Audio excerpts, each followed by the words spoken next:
우리 하나님이 우리 성도님들을 너무너무 사랑하신답니다. 변치 않는 사랑으로 사랑하시고 하나님의 것으로 우리의 삶에 가득하게 채워주실 줄 믿습니다. 토정비결이라는 책이 있어요. 조선시대 문신이자 학자인 이지암 선생님이 지은 건데요. 사람들은 토정비결을 통해서 일년의 운세를 좀 알아보고 싶대요. 여러분의 일년의 운세는 어떻게 될 것 같습니까? 궁금하세요? 제가 알려드릴게요. 여러분의 운세는 하나님의 사랑 안에서 풍성한 복을 누릴 운세인 것 같습니다. 이 토정비결을 보는 사람들은 올해 내가 어떤 일이 일어날까? 뭘 조심하고 피해야 될까? 이것을 믿는 사람들은 만약에 토정비결에 올해는 물을 가까이 하지 마시오 그러면 어떻게 할까요? 바닷가에도 안 가고요. 그 뜨거운 태양이 비침에도 불구하고 바닷가를 절대 못 갑니다. 왜냐하면 물가에 가면 큰일을 당할 것처럼 생각하기 때문에 그렇습니다. 뭔가에 끌려간다는 것, 이거 참 우리를 어떻게 하면 행복하게 할 수도 있고 비참하게 할 수도 있습니다. 여러분들은 무엇에 끌려 사세요? 오늘 여기 나오신 우리 성도님들은 무엇에 끌려 살고 계세요? 2022년은 무엇에 이끌려 살고 싶으세요? 우리 많은 사람들은 나도 모르는 사이에 뭔가에 이끌려 살아가고 있다는 거예요. 어떤 사람은 돈에 이끌려 살아가고 있고요. 어떤 사람은 과거에 받은 상처가 내 발목을 잡아서 한 걸음도 앞으로 나가지 못하는 사람도 있고요. 어떤 사람은 중독에 이끌려 사는 사람도 있습니다. 도박 중독, 알코올 중독, 여러 가지 중독이 많죠. 그래서 그것 때문에 점점 죽음의 문턱에 다다를 수밖에 없는 그런 사람도 있지요. 어떤 사람은 명예에 이끌려 살아가는 사람도 있고요. 다양한 것들이 나를 이끌어가고 있다는 겁니다. 나도 모르는 사이에. 여러분들이 이끌려가는 것은 여러분을 행복하게 하는 걸까요? 복되게 하는 걸까요? 예수님께서 베드로와 야고보와 요한을 데리고 변화산으로 올라가셨습니다. 예수님께서 올라가셨는데 그 산 밑에는 누가 있었냐면 나머지 제자들이 산 밑에서 있었습니다. 그런데 귀신 들린 아이를 둔 아버지가 제자들 앞에 나와서 우리 아이 좀 고쳐달라고. 그 아이가 얼마나 상태가 심각하냐면 귀신이 그 아이를 잡으면 그냥 거꾸러져서 거품을 흘리고 이를 갈고 파리에 져가고, 이 아들을 귀신이 붙들면 물에도 들어가고 불에도 들어가고 죽을 위기를 숱하게 넘겼다라는 겁니다. 누가 인도하니까요? 귀신이 붙들리고 귀신이 인도하니까 그런 심각한 상태가 된 거예요. 심지어 귀신이 붙들어서 듣지도 못하고 말도 못하는 거예요.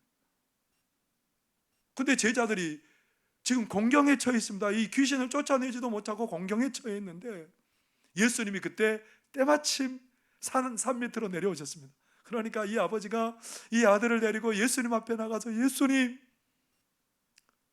고쳐주세요. 그 아버지의 마음을 그렇게 우리가 읽을 수 있죠. 마가복음 9장 22절에 그 아버지가 이렇게 간청하고 있습니다. 귀신이 그를 죽이려고 불과 물에 자주 던졌나이다. 그러나 무엇을 하실 수 있거든 우리를 불쌍히 여기사 도와 주옵소서. 뭐라고 말해요? 무엇을 하실 수 있으시거든. 무슨 말입니까? 혹시 우리 아들의 귀신을 쫓아낼 수 있으시거든. 이 사람은 지금 뭐에 사로잡혀 있어요? 예수님을 눈앞에 두고도 불신에 사로잡혀 있는 거예요. 그러니까 예수님께서 너무너무 안타까워요. 예수님을 믿지 못하고 불신에 사로잡혀 있는 이 사람을 바라보면서 예수님이 안타까워하세요. 어쩌면 오늘 예수님을 믿으면서도 그렇게 예수님에게 안타까움을 주는 우리의 모습이 이 사람의 모습은 아닐까요? 예수님을 믿는다고 하면서도 여전히 우리는 불신앙에 이끌려 살아가는 그런 모습은 아닐까요? 그래서 예수님께서 너무너무 안타까우셔서 그 사람에게 이렇게 말씀하십니다.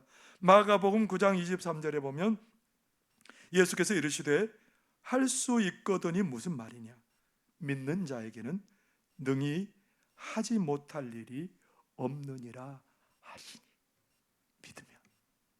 믿음으로 나아가면, 예수님을 믿으면 놀라운 일이 일어난다라는 겁니다. 네가 그 믿음 가운데 있었으면 좋겠구나. 믿음에 이끌려 살면 좋겠구나. 우리 인생들을 향해서 네가 믿음 가운데 살면 좋겠구나. 우리 주님이 이것을 우리에게 부탁하시는 거죠. 그러면서 그 귀신 들린 아이를 바라보면서 예수님께서 뭐라고 말씀하세요? 말 못하고 못 듣는 귀신아, 그 아이에게서 나오라. 그랬더니 그 아이를 사로잡고 있던 귀신들이 떠나갑니다. 귀신이 떠나가고 이 아이가 그 귀신에 놓여서 자유케 됩니다. 여러분, 귀신에 이끌어 살면 결국은 그 인생은 비참한 인생이 될 수밖에 없었던 거죠. 그런데 우리 인생들은 무언가 필연적으로 끌려 살게 되어 있습니다. 한 사람도 예외는 없습니다. 뭔가에 끌려 살고 있다라는 거예요. 예수님을 믿기 전에 우리 인생들은 누구에게 끌려 살까요? 죄에 이끌려 살았던 것이 우리 인생이에요. 죄가 이끄는 대로, 죄가 충동하는 대로 그것에 이끌려서 그렇게 살아갔던 것이 우리 인생들입니다. 그래서 로마서 3장 23절은 이렇게 말씀하고 있습니다. 모든 사람이 죄를 범하였음에 하나님의 영광에 이르지 못하더니. 모든 사람이 뭐라고요? 죄를 범하였고 죄에 이끌려 살았고 그래서 하나님의 것을 누리지 못하는 그런 비참한 인생이 되고 말았다라는 겁니다. 하나님이 자꾸 우리 곁에서 속삭이는 거예요. 돌아오라는 거예요. 생명의 길로 오라는 거예요. 근데 안 들어요. 귀뚱으로도 안 들려요. 뭐가 우리를 사로잡고 있기 때문에, 죄가 사로잡고 있기 때문에. 예수님을 믿고 하나님의 자녀가 되기 전에는 우리가 모두 죄의 노예로 살고 있는, 죄에게 종노릇하고 살아가고 있었던 거예요. 제가 부르면 즉각 응답하는 삶이 예수님을 모르는 사람들의 삶입니다. 여러분, 혹시 어금니 아빠라는 사람을 기억하십니까? 아마 다 잊어버리셨을지도 모르는데요. 어금니 아빠 이영학 씨, 이 사람이 어떤 사람이냐면 자기가 기르던 개를 7마리나 죽였던 사람이에요. 그 개를 죽이는 모습을 누가 보냐면 이 딸이 봐요. 개를 죽이는 모습을 딸이 보고서 이 딸은 아버지가 나에게도 이럴 수 있겠구나라는 아버지에 대한 공포감을 갖습니다. 그런데 이 영학 씨가 나중에 딸의 친구를 데려와서 수면제를 먹이고 성추행하고 그 아이를 살해하고 맙니다. 그 아이를 살해하고 나중에 이 딸과 함께 시체를 유기하는데 이 딸에게 같이 유기하자고 하니까 이 딸은 꼼짝도 못하고 아버지의 말에 순종합니다. 이 영학 씨가 얼마나 치밀한 사람이냐면, 얼마나 강교한 사람이냐면, 자기 딸의 불치병을 치료한다고 그렇게 인터넷에 올려서 그 후원금을 얼마를 벌어들였냐면 13억을 벌어들였습니다. 기초생활수급자로 선정이 되어서 1억을 그렇게 받았습니다. 이 많은 돈을 딸을 치료하는 데는 거의 사용하지 않고 자기가 그렇게 자기의 유흥을 즐기고 사치스러운 생활하는데 그 돈을 다 탕진해 버립니다. 자기 아내하고는 말다툼을 해서 아내가 높은 건물에서 투신했다는데 그것도 액면 그대로 믿어지지 않는다고 전문가들은 말해요. 이 아내가 그렇게 장례를 치르는데 이 염하는 모습들을 다 그렇게 카메라에 담아서 방송국에 보내서 장례비 3,500만 원을 우리에게 좀 지원해 주세요, 그렇게 말할 만큼 그런 삶을 살아가는 사람이. 아내가 사망한 지 3일째 되는 날에는 인터넷에 올려가지고 내가 나와 함께 살 여자를 구합니다. 아내가 죽은 지 20일째 되는 날에는 아까도 얘기했던 것처럼 자기 딸의 친구를 그렇게 성추행하고 살해하는 그런 일을 저질렀습니다. 여러분, 도대체 이 사람이 왜 이렇게 된 걸까요? 우리하고 뭐가 달랐기 때문에 이렇게 됐을까요? 다른 게 아니에요. 이 사람은 죄에 이끌려 살았기 때문에 그래요. 죄가 이렇게 충동하는 대로 죄에 이끌려 살아서 우리가 정말 입에도 담지 못할 이런 일을 저지르고 말았던 거죠. 죄에 이끌려 살면 이것보다 훨씬 더한 일도 할 수 있어요. 여러분, 하나님의 고치지 못할 사람은 없다라는 그 박효진 장로님의 책에 보면 정말 그 착한 친구가, 성품이 정말 착한 친구가 소개돼요. 그 친구는 정말 착해요. 그런데 생활력은 약해요. 생활력이 약한 이 친구가 여자와 함께 살림을 시작했습니다. 생활력이 안 되니까 자기 아버지에게 가서 자꾸 손을 벌리는 거예요. 아버지, 좀 지원해 주세요. 그러니까 아버지도 한계가 있죠. 근데 아버지 집에 찾아가기 3일 전에 악한 영이 역사해서 머리가 막지 않고 힘들어요. 아버지 집에 찾아갔습니다. 그랬더니 아버지가 돈을 줄 수 없다고 2층에서 이제 아버지의 그런 거부를 받고 1층으로 내려오는데 신발장에 신을 신으려고 하는데 이 악한 영이 얘를 가로막습니다. 호성이를 가로막고서 저게 신발장에 있는 망치를 가지고 부모님을 치라는 거예요. 가만히 생각해도 안 되는 거죠. 그래서 막 거부합니다. 그럴 수 없다고. 그런데 그 악한 영의 강한 힘에 이끌려서 결국은 그 망치를 들고 가서 어머니 아버지를 치는 일이 벌어지죠. 그리고 1층에 있는 형님과 형수와 조카도 망치질합니다. 나중에 정신없이 망치를 휘둘렀는데 온 가족이 다 죽은 거예요. 너무너무 어이가 없어서 그 모습을 바라보면서 멍하니 앉아있는데 악한 영이 그렇게 시키는 거예요. 내가 도와줄 테니까 마당을 파고 묻어라. 마당을 파는데요, 삽자루 위에서 그 악한 영이 도와주는데요, 모래를 파는 것처럼 쉽게 파서 그 식구들을 전부 다 거기에 마당에 묻어버렸습니다. 거짓말 같죠. 나중에 이것이 발각돼서 경찰이 물어보니까 너 공범이 있지, 너 혼자는 그 일을 못할 텐데 누가 공범이냐, 귀신이 막 도와줘서 그랬다니까 안 믿는 거예요. 여러분, 착한 사람이에요. 성품이 괜찮은 사람이에요.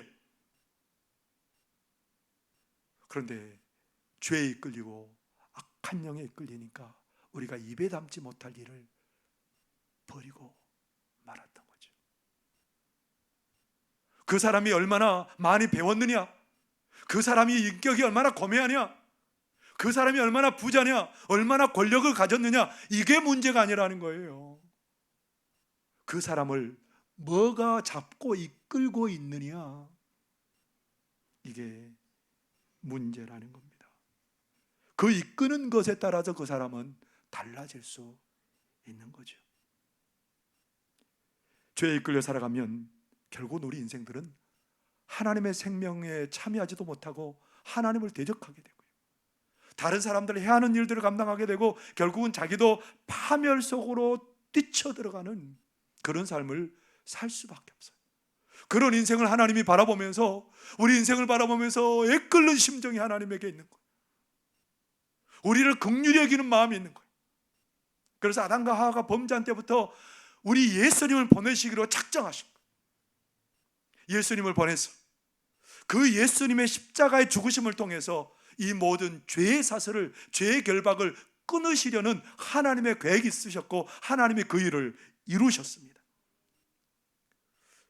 죄와 사망에 매인 우리 인생들을 풀어주시고 살리기 위해서 예수님을 보내시고 십자가에 죽게 하셨다는 겁니다. 사람은 이 일을 못해. 얼마나 그 죄의 세력이 강한지 사람의 노력으로는 절대 안 돼요, 여러분. 사람의 노력으로 무엇 하나 할 수 있을까요? 사람의 노력은 노력으로는 아무리 이 지구에 있는 사람들이 다 지혜를 합하고 힘을 합해도 이 죄의 세력은 끊을 수가 없어요.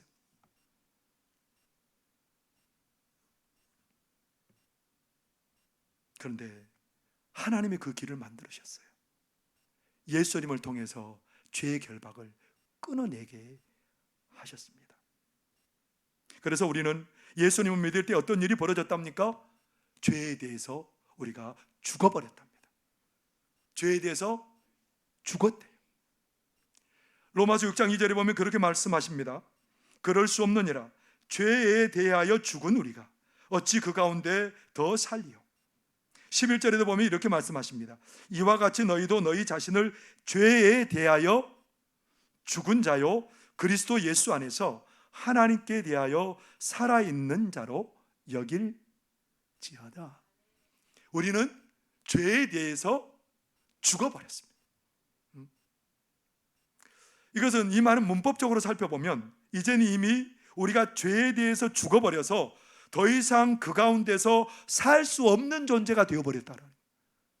죽었기 때문에 거기서 더 이상 살 수 없는 존재라는 거예요. 이제 우리는 예수님 때문에 죄에 대해서 죽게 되었고 더 이상 죄의 영향을 받지 않는 존재가 되었고 죄로부터 분리된 존재가 되었다라는 겁니다. 예수님을 믿는 순간 우리는 그렇게 되었다라는 거예요. 예수님이 죄값을 지불해 주셨어요. 이제는 우리가 죄에 이끌려 사는 인생이 아니라 누가 우리의 인생을 이끈다고요? 예수님이 우리의 인생을 이끌어 주신다는 거예요. 성령께서 우리 가운데 인도하셔서 우리의 삶을 이끌어 주신다는 거예요. 그런데 더 엄청난 사실은 뭔지 아세요? 우리가 예수님과 합해진 사람들이라는 거예요. 예수님 십자가에 죽으실 때 우리의 옛사람도 죽어버렸고 예수님이 부활과 함께 우리가 예수님과 함께 사는 존재들이 되었다라는 겁니다.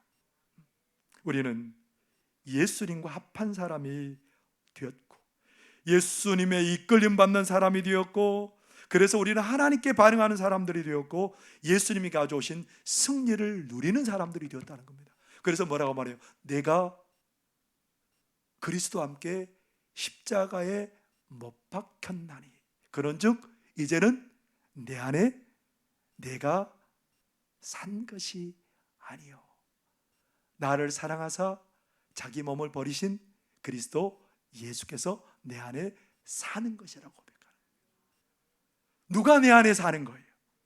예수님이 내 안에 사셔서 이제는 그 예수님이 나의 삶을 지배하시고 다스리시고 인도하신다는 겁니다. 여러분의 삶은 그 어떤 것에 이끌려 사는 사람이 아니라 예수님이 다스리고 인도하는 사람이라는 겁니다. 그럼에도 불구하고 우리는 순간순간마다 분노하게 되고 순간순간마다 막 우리는 죄에 이끌리는 것 같고 지는 것 같고 그게 우리의 고민이잖아요. 여러분 어떠세요? 오늘 성경을 보니까 우리가 죄에 대해서 죽었다고 하는데 순간순간 막 싸우기도 하고 분노가 치밀어오고 이러기도 하고 이것 때문에 내가 오늘 예배 자리에서도 마음이 편하지 않고 그게 우리의 모습이잖아요.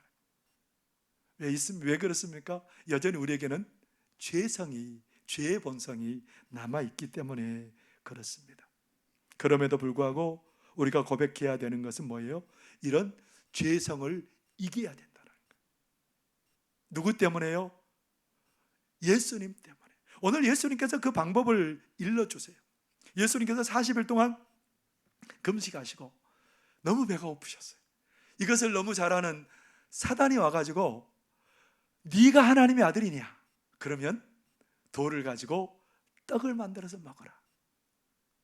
예수님은 능력도 있습니다. 정말 하나님의 아들입니다. 그러니까 돌을 가지고 떡덩이 만들어도 돼요. 근데 사단의 소리는 귀에도 안 들어옵니다. 그래? 그냥 모기 소리처럼 그냥 윙윙거리다가 사라져버린 소리. 그런데 예수님에게는 하나님의 말씀이었어요. 예수님은 사단에게 반응한 게 아니라 하나님께 반응합니다. 사람이 떡으로만 사는 것이 아니요 하나님의 입에서 나오는 모든 말씀으로 사는 것이다.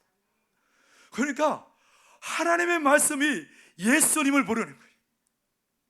하나님께 예수님이 응답하고 반응하고 사는 거예요. 결국은 예수님은 사단의 시험을 보기 좋게 이기십니다. 오늘 우리가 이길 수 있는 방법은 뭘까요? 나는 예수님에 대해 산 사람이고 하나님 아버지에 대해서 나는 산 사람이다. 내가 죄에 대해서는 죽은 자다라고 날마다 우리 자신을 고백하고 선포할 필요가 있다라는 겁니다. 나는 세상 사람들은 다 그 길로 갈지라도 나는 하나님의 음성을 따라 사는 사람이야. 나는 예수님 따라 사는 사람이야. 세상 사람들 다 그 길로 걸어갈지라도 우리는 그렇게 고백하고 선포하고 살아가는 그런 믿음의 사람들이 되실 수 있기를 바랍니다. 여러분, 사람이 건강할수록 신속히 반응 안 되지요? 여러분은 건강한 신앙인들이세요? 성령이 막 하면 우리가 생각하는 것을 얼른 집어 던지고 성령의 인도함 따라 살아가세요? 건강한 사람은 잘 반응합니다. 소리만 들어도 얼른 일어나서 막 달려가지요. 근데 건강하지 않는 사람은 어때요? 절대로 잘 움직이지도 못하고요, 반응도 잘 못합니다. 여러분, 건강한 신앙인을 통해서 하나님께 대하여 건강하게 살아있는 사람을 통해서 하나님이 역사를 이루실 줄 믿습니다. 하나님께 이끌려 살아가는 사람들은 가장 위기의 순간에 하나님께 반응하며 살아갑니다. 이스라엘 백성들이 블레셋과 전쟁을 하게 되었답니다. 큰 위기지요. 블레셋은 정말 강한 나라입니다. 이스라엘 백성들이 블레셋과 전쟁을 하는데 전부 다 기가 죽어 있어요. 사기가 바닥에 떨어져 있어요. 왜 사기가 바닥에 떨어져 있냐면 적진에는 엄청난 힘을 가진 장수가 그렇게 막 우레처럼 큰 소리로 고함치고 있거든요. 너희들 중에 대표가 나와서 나랑 싸워보자. 그래서 내가 이기면 너희들이 우리의 종이 되고 내가 지면 우리가 너희들의 종이 될게. 지금 그렇게 위급한 상황 가운데 있습니다. 이 자리에 누가 참전해 있냐면 이새의 세 아들이 참전해 있습니다. 다윗의 형들이 참전해 있는데 이새가 형들의 그 안부가 궁금하니까 양치는 다윗을 데려다가 빨리 가서 좀 알아보고 와라. 전쟁이 어떻게 돌아가는지 좀 살펴보고 와라. 형들이 먹을 음식을 싸보내고 지휘관에게 줄 치즈 10덩어리를 그렇게 싸서 보냅니다. 와서 보니까 이거 참 가관이에요. 골리앗이 하나님을 모독하고 이스라엘 군사들을 모욕하는데도 누구 하나 그 소리만 듣고 그 소리가 너무 크게 울려 퍼져서 누구 하나 대적할 생각을 못하는 거예요. 어느 소리에 이끌려 살아가고 있는 거예요? 이 사람들은 하나님의 소리가 아니고 지금 그 골리앗이 외치는 소리에 지금 압도되어 살아가고 있다라는 거예요. 그러니까 누구도 꼼짝 못하고 있어요. 다윗이 그 소리를 듣고 내가 저 골리앗을 쳐서 죽인다, 그 소리가 누구에게 들렸냐면 임금의 귀에 들렸습니다. 임금이 다윗을 불러보니까 이거 소년이에요. 그렇지만 혹시나 하는 마음으로 자기 갑옷을 벗어서 이 아이에게 입혀줬는데 갑옷이 끌리는 거예요. 다윗이 이거 다 벗어버리고 막대기 하나 들고 물매 하나 가지고 그리고 돌 5개 주머니에 넣고 골리앗 앞에 딱 섰습니다. 골리앗이 얼마나 크냐면요 3m 되는 장수고요, 입고 있는 갑옷만 해도 60kg입니다. 그 창은 배틀채 같아라. 여러분, 배틀채가 얼마나 큰지 옛날에 다 아시죠? 보고 잘하신 분들. 그거 한 번만 휘두르면 전부 다 적들은 무너지는 거죠. 근데 골리앗 앞에는 방패를 든 사람이 있어요. 다 막아주는 거죠. 어떻게 이길 수 있겠어요? 그런 골리앗의 위험 앞에서 다윗은 어떻게 해야 될까요, 여러분? 골리앗이 그렇게 외칩니다. 사무엘상 17장 43절 44절에 오면 이렇게 골리앗이 큰 소리로 외칩니다. 블레셋 사람이 다윗에게 이르되 내가 나를 개로 여기고 막대기를 가지고 내게 나왔느냐 하고 그의 신들의 이름으로 다윗을 저주하고 그 블레셋 사람이 또 다윗에게 이르되 내게로 오라. 내가 내 살을 공중의 새들과 들짐승들에게 주리라 하는지라. 큰 소리를 외치는데 다윗은 그 소리에 압도되어서 오금이 저려서 그냥 그 자리에 주저앉아 있을 수밖에 없는 상황. 근데 그 소리가 다윗에게는 안 들려요. 그 소리를 다윗은 하나도 안 들려요. 다윗에게는 누구의 소리만 들리고 있을까요? 하나님이 다윗에게 주는 그 소리가 다윗에게는 가슴 깊이 울리는 거예요. 다윗아, 내가 너와 함께 할게. 전쟁은 나에게 속해 있는 거지 세상의 골리앗에게 속해 있는 게 아니야. 하나님이 다윗에게 음성을 주시니까 다윗은 그 하나님의 음성이 우레처럼 마음에 들립니다. 그러면서 골리앗 앞에 당당히 선포합니다. 사무엘상 17장 45절에서 47절에 이렇게 선포합니다. 다윗이 블레셋 사람에게 이르되 너는 칼과 창과 단창으로 내게 나오거니와 나는 만군의 여호와의 이름 곧 내가 모욕하는 이스라엘 군대의 하나님의 이름으로 내게 나아가노라. 오늘 여호와께서 너를 내 손에 넘기시리니 내가 너를 쳐서 내 목을 베고 블레셋 군대의 시체를 오늘 공중의 새와 땅의 들짐승에게 주어 온 땅으로 이스라엘에 하나님이 계신 줄 알게 하겠고 또 여호와의 구원하심이 칼과 창에 있지 아니함을 이 무리에게 알게 하리라. 전쟁은 여호와께 속한 것인즉 그가 너희를 우리 손에 넘기시리라. 하나님의 음성이 다윗에게 깊이 들리는 순간 다윗은 용기 백배합니다. 어디에서 그런 용기가 났는지. 결국은 물매에 돌을 매겨서 돌려서 골리앗에게 날렸습니다. 어떻게 됐을까요? 골리앗의 이마에 박혀서 골리앗이 쓰러지니까 다윗이 골리앗에게 가서 칼을 빼서 그 골리앗의 머리를 잘라버립니다. 그리고 블레셋은 겁을 먹고 다 도망가는데 결국은 이스라엘이 블레셋을 쳐서 크게 이기는 역사를 성경은 기록하고 있습니다. 다윗이 용맹하거나 힘이 있어서 그런 거 아닙니다. 다윗이 하나님의 음성을 듣고 하나님께 반응하는 다윗에게 하나님은 능력을 주시고 힘을 주시고 승리케 하셨던 겁니다. 하나님께 대해서 사는 그 사람, 3m 문제 아니에요. 3m 아닌 30m 되는 거인일지라도 하나님의 음성에 귀를 기울이고 하나님께 이끌려 살아가는 그 사람은 30m 거인도 무너뜨릴 수 있는 거예요. 60kg 갑옷, 600kg 갑옷을 입은 사람일지라도 하나님의 음성을 듣고 하나님의 힘을 의지하고 나갈 때 그런 사람도 넉넉히 무너뜨릴 수 있는 힘을 주시는 거죠. 오늘 하나님께서는 하나님에 대해 믿음의 반응을 보이는 그 한 사람을 통해서 놀라운 승리를 이루게 하셨습니다. 그래서 사도 바울은 로마서 8장 31절에 이런 고백을 합니다. 정말 많은 고난을 겪은 사도 바울이 뭐라고 고백을 했을까요? 그는 이렇게 고백합니다. 그런즉 이 일에 대하여 우리가 무슨 말하리요? 만일 하나님이 우리를 위하시면 누가 우리를 대적하리요? 하나님이 우리를 위하면 어떤 것도 우리의 대적이 될 수가 없다는 겁니다. 그 숱한 선거의 위험 속에서도 하나님이 바울을 위하시니까 어떤 것도 바울을 무너뜨릴 수 없었던 거죠. 여러분, 2022년에 꽃길만 걸을 수 있는 것은 아닐 겁니다. 2022년이 평탄한 길만 약속된 것도 아닐 겁니다. 세상의 불안과 난리의 소문이 우리의 길을 그렇게 아프게 할 수도 있습니다. 그러나 하나님은 우리가 그런 고백하기를 원합니다. 너희는 죄에 대하여 죽은 자요 하나님께 대하여 산 자들이다. 하나님께 대하여 살고 하나님께 반응할 때에 모든 상황 속에서 넉넉히 승리하는 그런 복을 누리게 될 줄 믿습니다. 우리 이 땅에 살아가면서 세상의 사람들처럼 반응하며 살아가는 사람들이 아니에요. 하나님께 반응하며 예수 그리스도의 삶을 살아가는 거예요. 예수님의 부르심에 응답하며 살아가는 사람들이에요.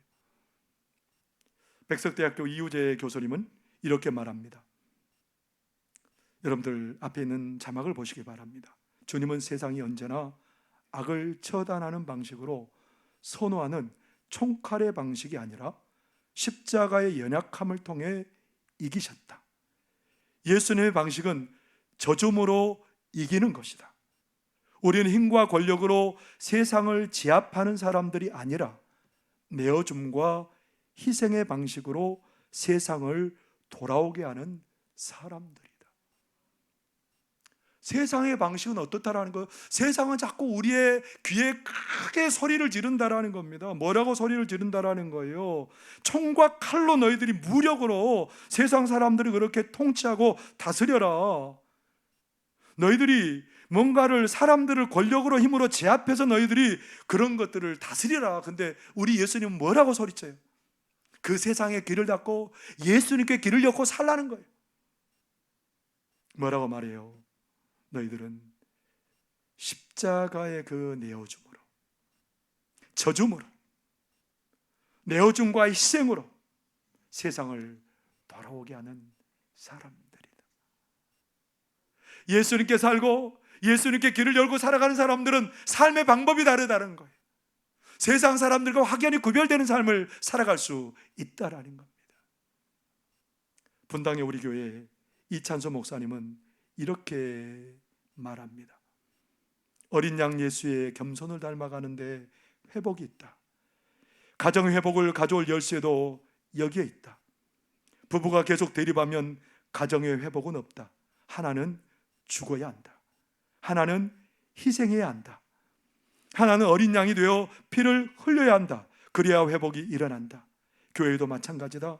죽은 척하면서 안 죽은 채 살지 말고 십자가 앞에 진짜 내 자아가 죽어야 한다. 그렇게 진짜 죽었을 때 비로소 부활의 기쁨을 누릴 수 있다. 세상의 소리가 아니고 상식이 부르는 소리가 아니고 우리 예수님이 부르는 소리에 따라서 예수님께 응답하고 내가 죽어지는 삶을 살 때 가정이 살게 될 줄 믿습니다. 내 자아가 죽어질 때에 교회가 사는 역사가 일어나게 될 줄 믿습니다. 내가 죽어질 때 옆에 있는 사람이 살게 되어 있습니다. 사단은, 세상은 자꾸 우리에게 속삭입니다. 우리가 어려움에 처할 때 너는 하나님께 버림받은 자야. 그럴지라도 하나님 우리에게 크게 소리치십니다. 너는 내 사랑하는 아들이요 내 사랑하는 딸이라. 내가 너를 기뻐하노라. 우리 하나님은 우리가 그렇게 볼품없고 가치없다고 여겨질 때 그렇게 큰 소리로 말씀하십니다. 세상의 거대한 능력 앞에 내 능력이 없어서 좌절하고 있을 때, 세상은 너는 이제 아무것도 아니야 라고 외칠 때 우리 하나님 우리에게 말씀하십니다. 크게 말씀하십니다. 내 능력은 너의 능력이야. 우리의 어리석음을 통해서 세상은 우리를 비웃고 있을 때 하나님이 말씀하십니다. 내 지혜는 너의 지혜야. 여러분, 세상의 소리에 귀를 기울이면 무너지고 넘어집니다. 그러나 2022년은 아무리 세상의 소리가 크게 들려질지라도 하나님께 귀를 기울이시기를 바랍니다. 우리는 하나님께 대하여 살아있는 사람들입니다. 하나님께 반응하는 사람들입니다. 2022년 이 은혜로 믿음의 경주에서 승리하는 우리 송악의 성도들이 되시기를 바랍니다. 기도하겠습니다. 사랑하신 하나님 아버지, 고맙고 감사합니다. 예수님을 통해서 우리에게 승리를 주시니 감사합니다. 달과 같은 믿음을 주옵소서. 하나님, 세상의 소리에 귀를 기울이는 것이 아니라 하나님의 음성의 소리에 귀를 기울이게 하여 주옵소서. 너는 내 사랑하는 자녀라. 내가 너를 기뻐하노라. 변치 않는 사랑으로 내가 너를 붙들어 줄 것이다. 두려워하지 말라, 놀라지 말라. 내가 너를 도와주리라. 내가 너를 굳세게 하리라. 하나님, 이 하나님의 음성이 우리의 가슴에 살아있게 하여 주시고 하나님의 소리가 우리의 귀에 우레처럼 울려 퍼지게 하여 주셔서 2022년 살아갈 때에 넉넉히 하나님에 대하여 산 자요, 하나님의 말씀에 의지하고 순종할 때에 승리의 길 걷도록 우리를 인도하여 주옵소서. 예수님 이름으로 기도하옵나이다. 아멘.